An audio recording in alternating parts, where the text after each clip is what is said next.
نحمده ونصلي على رسوله الكريم أما بعد فأعوذ بالله من الشيطان الرجيم بسم الله الرحمن الرحيم ولا تؤتوا السفهاء أموالكم التي جعل الله لكم قياما وارزقوهم فيها واكسوهم وقولوا لهم قولا معروفا صدق الله العظيم.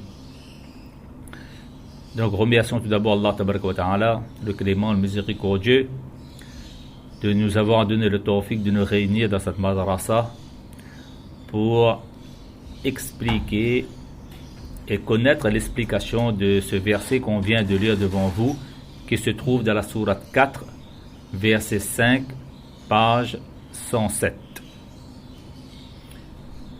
Où Allah Tabaraka wa Ta'ala dit aux responsables des orphelins. Parce qu'à l'époque du prophète sallallahu alayhi wa sallam, eh bien, à un moment donné, lorsque le prophète sallallahu alayhi wa sallam et Sahaba radiallahu anhum se sont installés à Madinatul Munawwara, eh bien, les mécréants ont voulu exterminer la communauté musulmane. Et devant une telle situation, Allah Tabaraka wa Ta'ala a ordonné aux musulmans de se défendre par les armes. Donc il y a eu des batailles, des guerres, malheureusement, par la force des choses et des circonstances. Et qui dit guerre dit des hommes qui sont tués, dégâts humains et matériels. Donc, dans la communauté musulmane, il y avait un grand nombre d'orphelins parce que leurs pères ont été tués, et il y avait des veuves aussi, et il fallait gérer tout cela. Mais les proches de ces orphelins-là prenaient en charge la responsabilité de nourrir, d'habiller et de loger ces orphelins.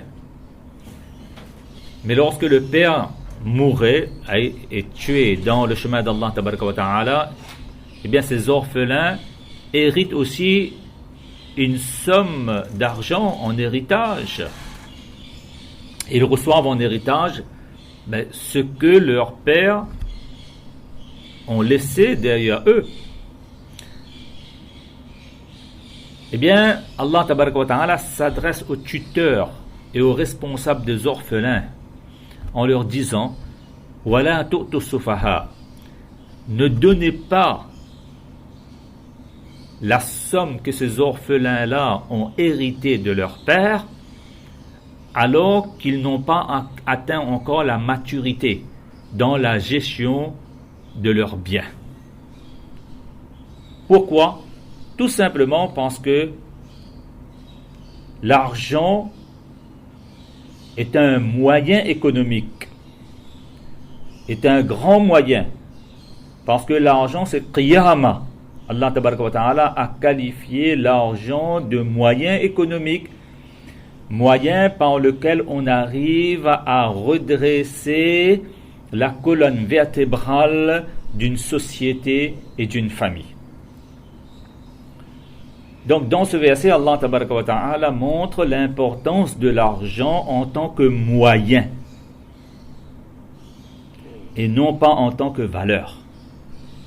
Voilà pourquoi ce verset-là a été pris comme élément essentiel et principal pour le thème que nous allons développer aujourd'hui. Est-ce que l'argent est un moyen ou bien une valeur? Voilà pourquoi nous avons récité ce verset du Coran, pour montrer clairement, Allah Tabaraka wa Ta'ala nous dit que l'argent est qiyama, c'est-à-dire c'est un moyen économique, c'est un moyen d'échange, c'est un moyen de subsistance, c'est un moyen qui nous permet de satisfaire nos besoins quotidiens. Grâce à l'argent, on arrive à payer nos loyers, à payer nos factures, à faire ses emplettes. En un mot, on arrive à combler nos besoins vitaux. On arrive aussi, grâce à l'argent, à satisfaire certains de nos désirs, de nos rêves, de nos voyages, etc. Donc la question qu'on doit se poser, c'est que le Créateur, Allah subhanahu wa ta'ala, a-t-il considéré l'argent comme un moyen ou bien une valeur? Eh bien, dans ce verset, on trouve la réponse de cette question.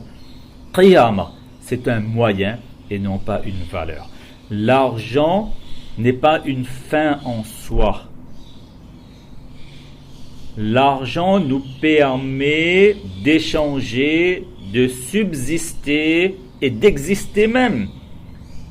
Mais l'argent ne joue pas le rôle d'une valeur. Et là, il faut bien différencier ce que c'est un moyen et une valeur. Nos valeurs, eh bien, nos valeurs universelles, par exemple, c'est la liberté, la sécurité, la fraternité, l'équité, l'intégrité, la responsabilité, etc. Eh bien, l'argent est un bon moyen s'il nous permet d'atteindre nos objectifs de la vie et de garder nos valeurs. Si je travaille pour avoir l'argent, parce que cet argent-là va me permettre d'avoir une certaine liberté dans ma vie, je ne vais pas dépendre de mes parents, je ne vais pas dépendre de mes enfants, je ne vais pas dépendre aussi des autres membres de la société. Voilà pourquoi je me dis, j'ai besoin de l'argent. Parce que c'est un moyen pour garder ma valeur chère à moi qui n'est autre que la liberté. Mais là, on peut dire que l'argent est un bon moyen.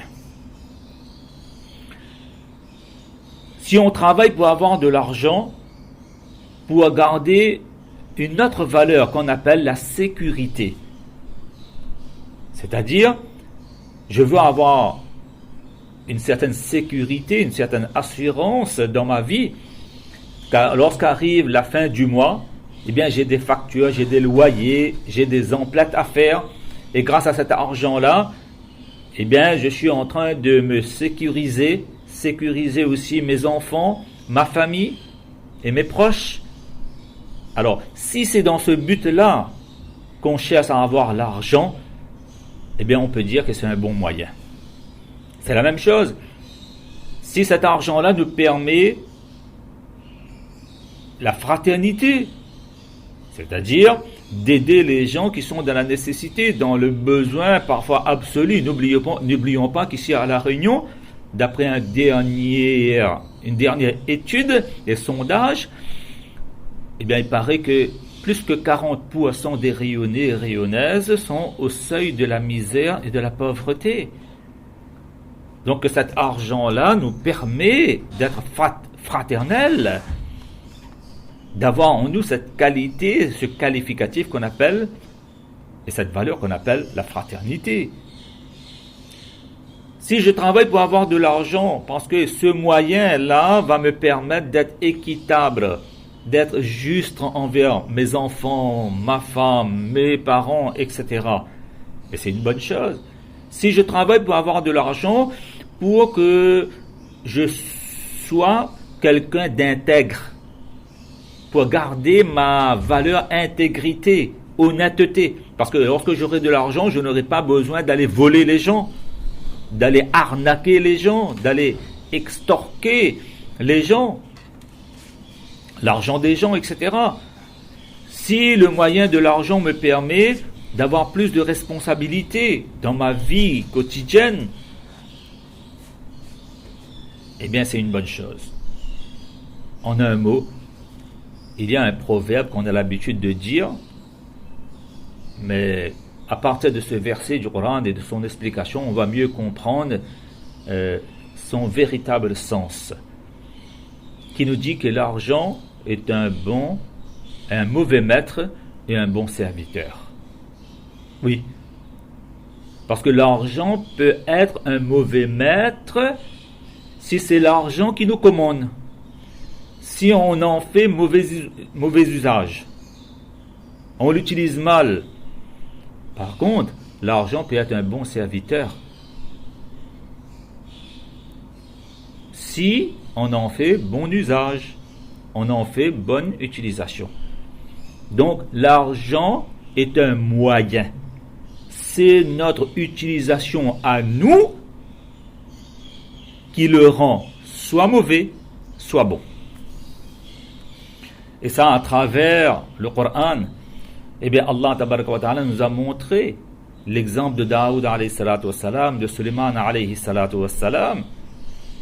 Ils ont fait bon usage, ils ont bien utilisé leur argent et leur richesse qu'Allah ta'ala a mis à leur disposition. Ben, ils sont devenus des prophètes. Ils ont été loués par Allah subhanahu wa ta'ala dans le Coran. Par contre, il y a deux autres personnes qu'on appelle le Pharaon et Qarun. Eux aussi, Allah tabaraka wa ta'ala cite leur exemple et évoque leur histoire et leur récit dans le Coran pour nous faire comprendre que ces deux personnes-là ont fait mauvais usage, ils ont utilisé mal leur argent, voilà pourquoi ils sont tombés dans l'abîme et ils ont échoué dans leur vie.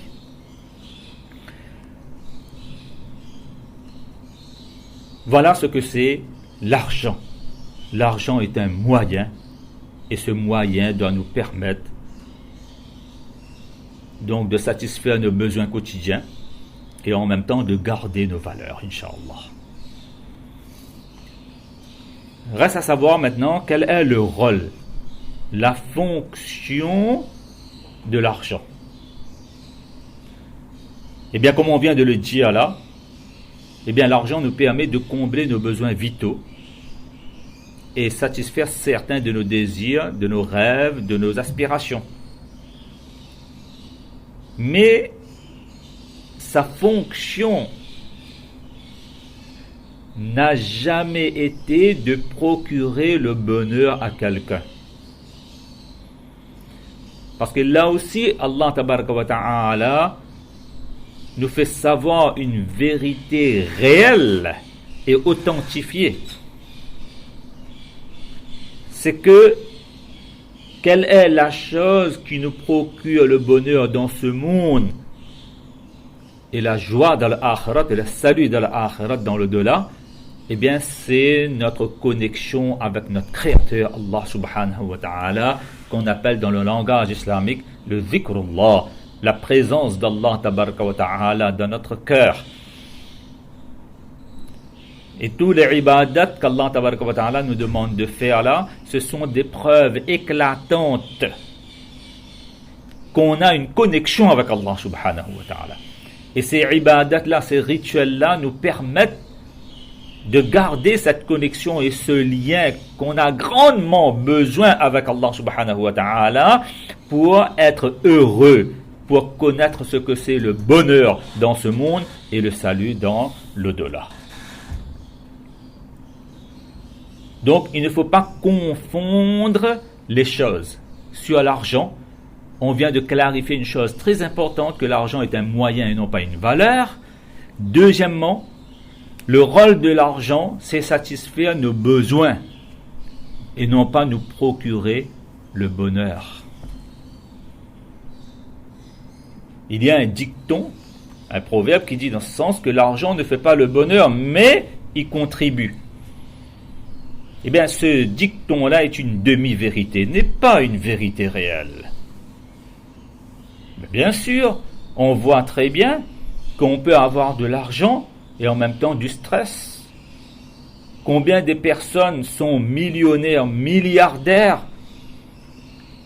mais malgré la somme colossale qu'ils possèdent en banque ou dans leur coffre, etc., mais on voit que ces gens-là ont quand même des problèmes personnels, des problèmes familiaux, émotionnels.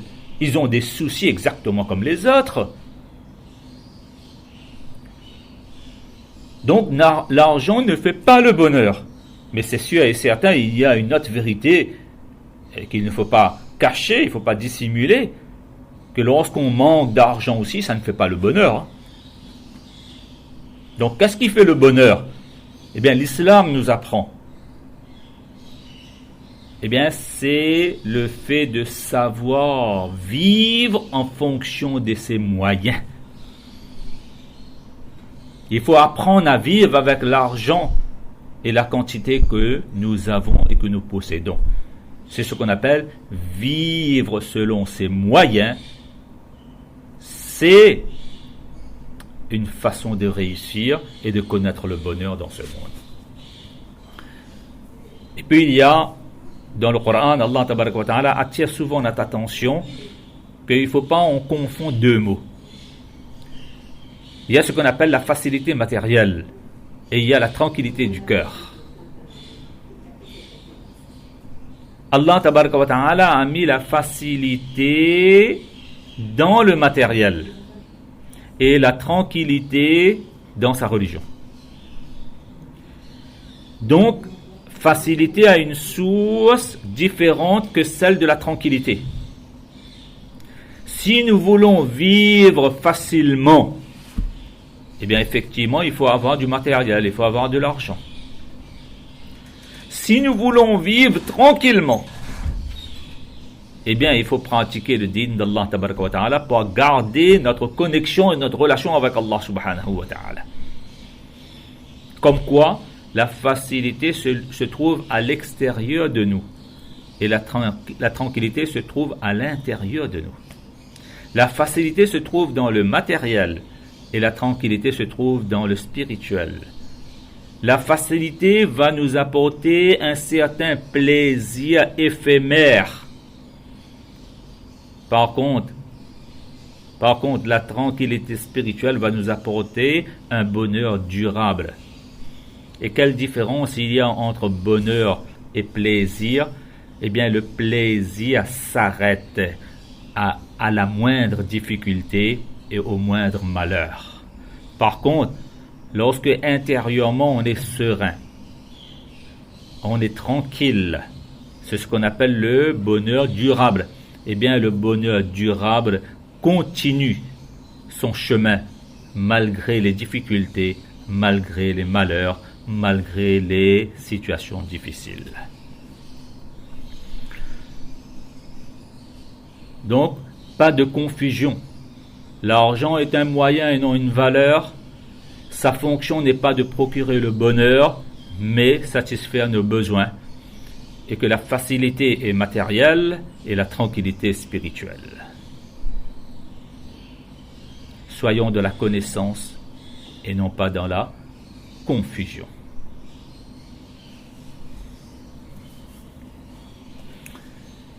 Et concernant l'argent, eh bien, il y a deux extrêmes à éviter complètement. Le premier extrême, c'est le fait d'être trop attaché. C'est ce qu'on appelle en islam un amour excessif pour le matériel et pour l'argent, où on rend un culte même au matériel ou à l'argent. Où on a cette doctrine, ce credo-là, avoir toujours plus vite, et on court derrière le matériel et l'argent aveuglement, sans aucun discernement, sans aucune clairvoyance. Ça, cet amour excessif qui est exagéré à l'égard du matériel, eh bien ça, il faut obligatoirement l'éviter. Dans un hadith, le prophète sallam attire notre attention vers cet amour excessif pour le matériel et l'argent en disant que law kana ibnu Adam wadiyan, si l'homme avait deux vallées d'argent ou bien d'or, labtara thalithan, eh bien il chercherait à avoir une troisième vallée d'or. C'est-à-dire s'il a deux coffres, il aimerait avoir un troisième coffre. Wala yamla'u jawfu ibn Adam illa turab. La seule chose qui pourra remplir le ventre de l'homme, ce sera la terre qu'on jettera sur sa tombe au moment de sa mort. Mais dans ce hadith, le prophète sallallahu alayhi wa sallam ne demande pas de ne pas travailler, de ne pas chercher à acquérir ce dont on a besoin dans ce monde. Mais non, c'est cet amour excessif-là qu'il faut faire disparaître et qu'il faut extirper en nous. Ça, c'est un extrême, donc il faut éviter. Deuxième, concernant l'argent, deuxième extrême qu'il faut complètement, coûte que coûte, éviter, c'est penser que le matériel est mauvais en lui-même, que l'argent est mauvais. Il y a des gens comme ça dans la société, même s'ils sont majoritaires, surtout en période de crise, que l'argent c'est une mauvaise chose, ça. Hein, et que travailler c'est une perte de temps. Et ils passent leur temps à vivre dans la mendicité. Et pour eux, mendier,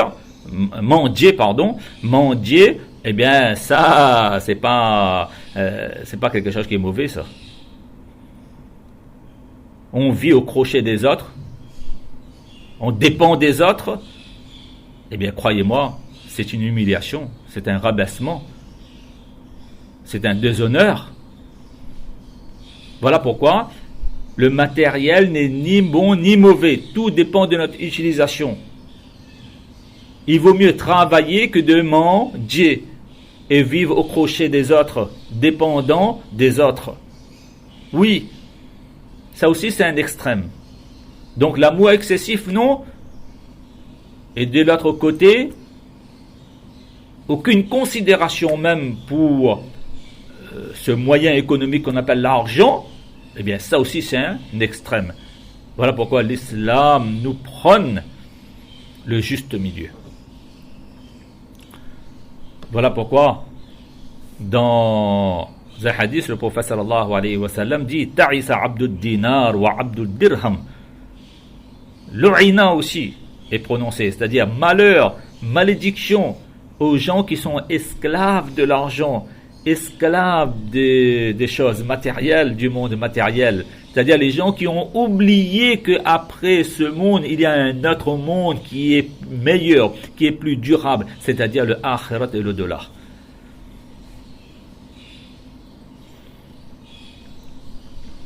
Et de ne pas aussi tomber dans l'autre extrême en disant que voilà, l'économie, l'argent, ça ne sert à rien, donc c'est pas la peine de travailler, etc. Tout ça, eh bien ça, ces gens-là, eh bien, justement, ils ont oublié aussi le akhirat et ils ont oublié qu'ils sont dans un monde matériel où Allah Ta'ala a mis des causes à effet. Ils ont oublié donc, un est tombé dans l'extrême parce qu'ils ont oublié qu'il y a un monde qu'on appelle l'akhirat, et il y a l'autre qui est tombé dans l'extrême parce que justement ils n'ont pas compris qu'ils vivent dans un monde matériel. Et l'islam, c'est entre les deux, c'est-à-dire le juste milieu.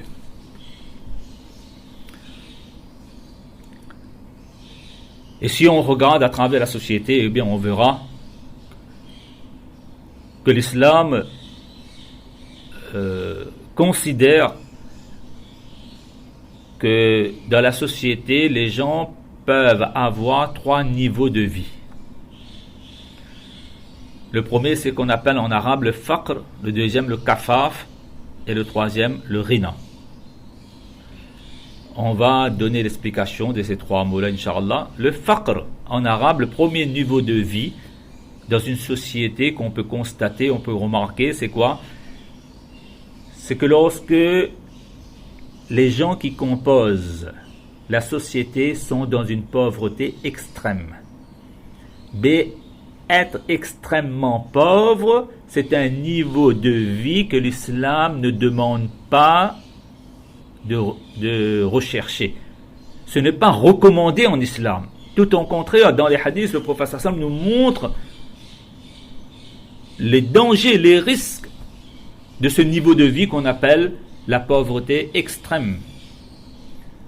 Dans un doigt, le prophète sallam a dit clairement Allahumma inni a'udhu bika min al-kufri wal-faqri. Oh Allah Ta'ala, je te demande protection contre la mécréance et la pauvreté extrême.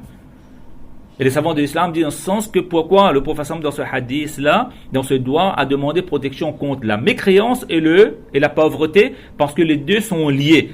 Souvent, ce sont des gemmes les gens qui sont extrêmement pauvres, qui tombent dans la mécréance. Et ça, on voit ça beaucoup malheureusement, dans les pays africains musulmans. C'est à cause de la pauvreté que les gens, parfois, abandonnent l'islam. Parce qu'il y a d'autres qui sont prêts à se montrer généreux à leur égard.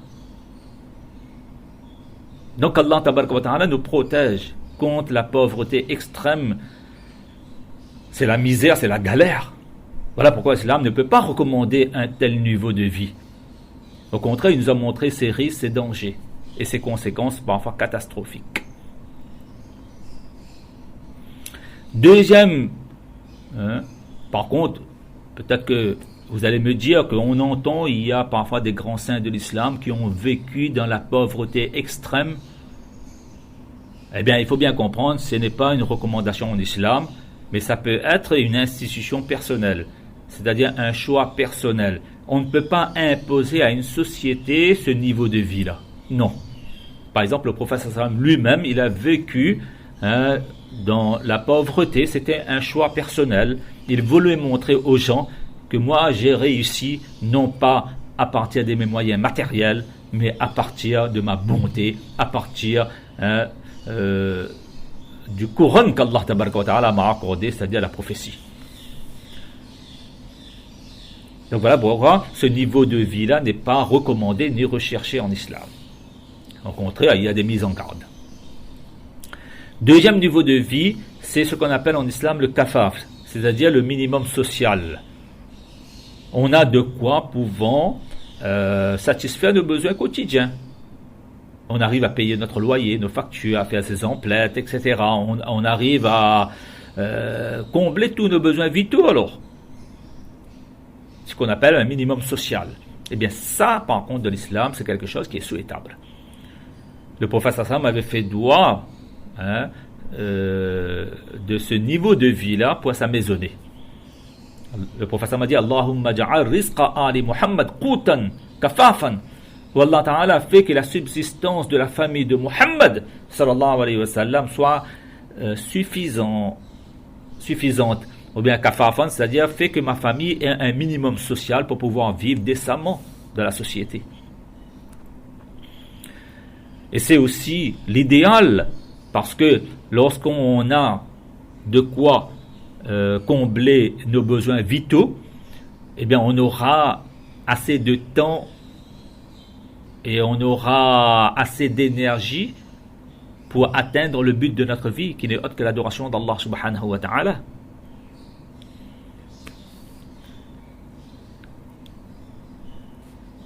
Et puis, il y a un troisième niveau de vie que l'islam dit, ce qu'on appelle le ghina, c'est-à-dire être riche. Maintenant, être riche, il n'y a pas une limite, il n'y a pas une frontière. Une personne peut être riche dans une société et dans un autre pays lorsqu'il a 100 000 euros. Et d'autres, c'est à partir lorsqu'ils deviennent millionnaires, d'autres à partir lorsqu'ils deviennent milliardaires, on les considère comme riches. Eh bien, être riche, en fonction de la culture, des normes de chaque pays. Soit on a des milliers d'euros, soit des millions, soit des milliards. C'est-à-dire, être riche, c'est un niveau de vie qui signifie avoir plus qu'il n'en faut. Eh bien, avoir ce niveau de vie là aussi est permis en islam. Ce n'est pas interdit. Et moi, mon doigt personnel, qu'Allah tabaraka wa ta'ala fasse que tous les musulmans et les musulmanes deviennent millionnaires. Notre cher Hakim Akhtar Sahab, Nawwar Allahumma al-Qadahu, qu'Allah tabaraka wa ta'ala illumine sa tombe. Souvent, j'entendais de sa bouche sortir ce doigt-là. Que Allah accorde aux musulmans et aux musulmanes autant de dollars, autant d'euros qu'il y a de feuilles sur les arbres, qu'il y a de grains de sable dans le désert, qu'il y a de gouttes d'eau dans les océans.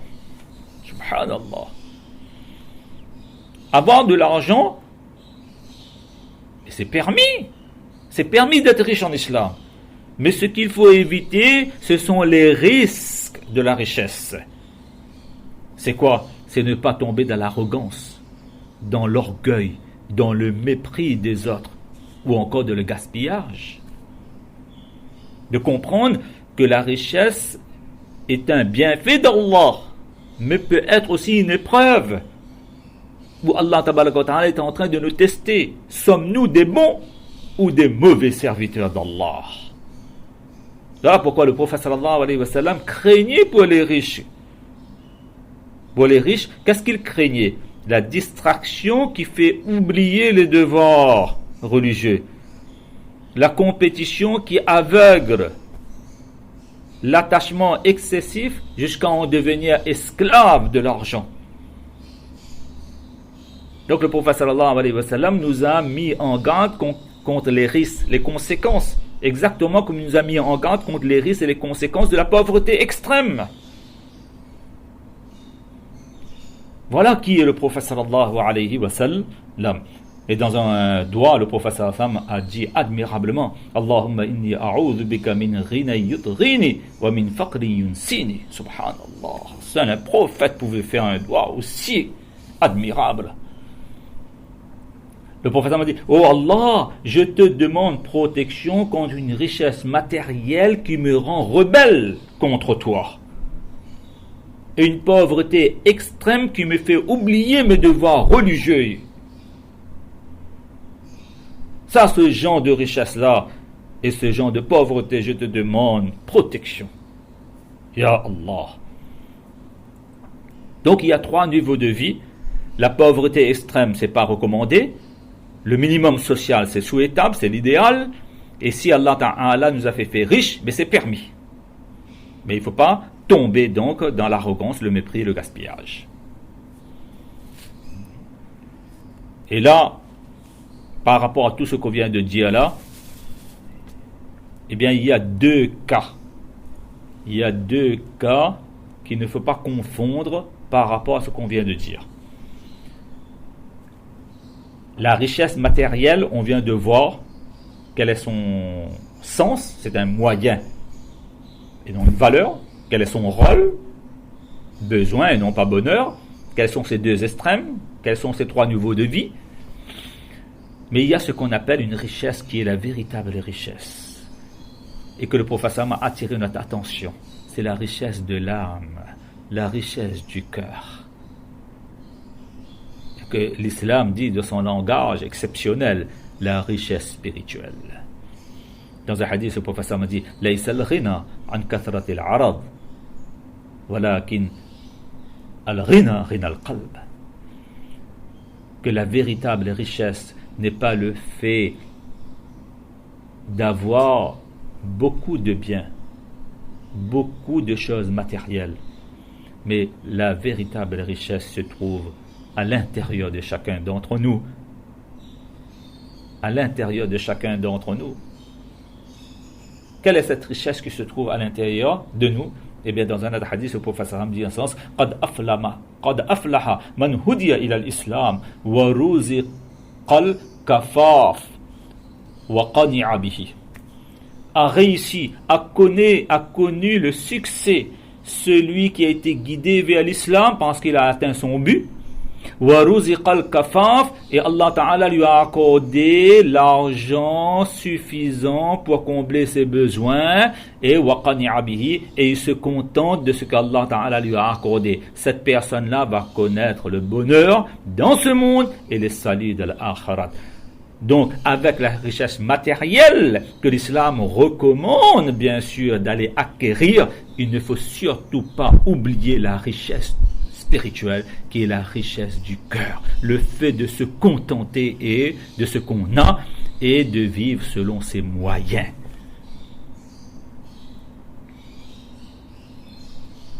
Donc, cette richesse-là, il ne faut pas l'oublier. Et je terminerai sur un principe fondamental que le Coran nous rappelle souvent dans différents de ces passages. On n'a pas le temps de citer tous ces passages-là, mais il y en a des centaines de passages où Allah tabaraka wa ta'ala nous rappelle ce principe ô combien sublime, suprême même. C'est quoi? Que la richesse matérielle n'est pas un signe de contentement d'Allah tabaraka wa ta'ala. Et la pauvreté matérielle n'est pas un signe, un indice de son mécontentement et de sa colère. Souvent dans le Coran, Allah tabaraka wa ta'ala nous fait comprendre cela, mais malheureusement un grand nombre d'entre nous se laissent leurrer et se laissent berner et piéger par Shaitan.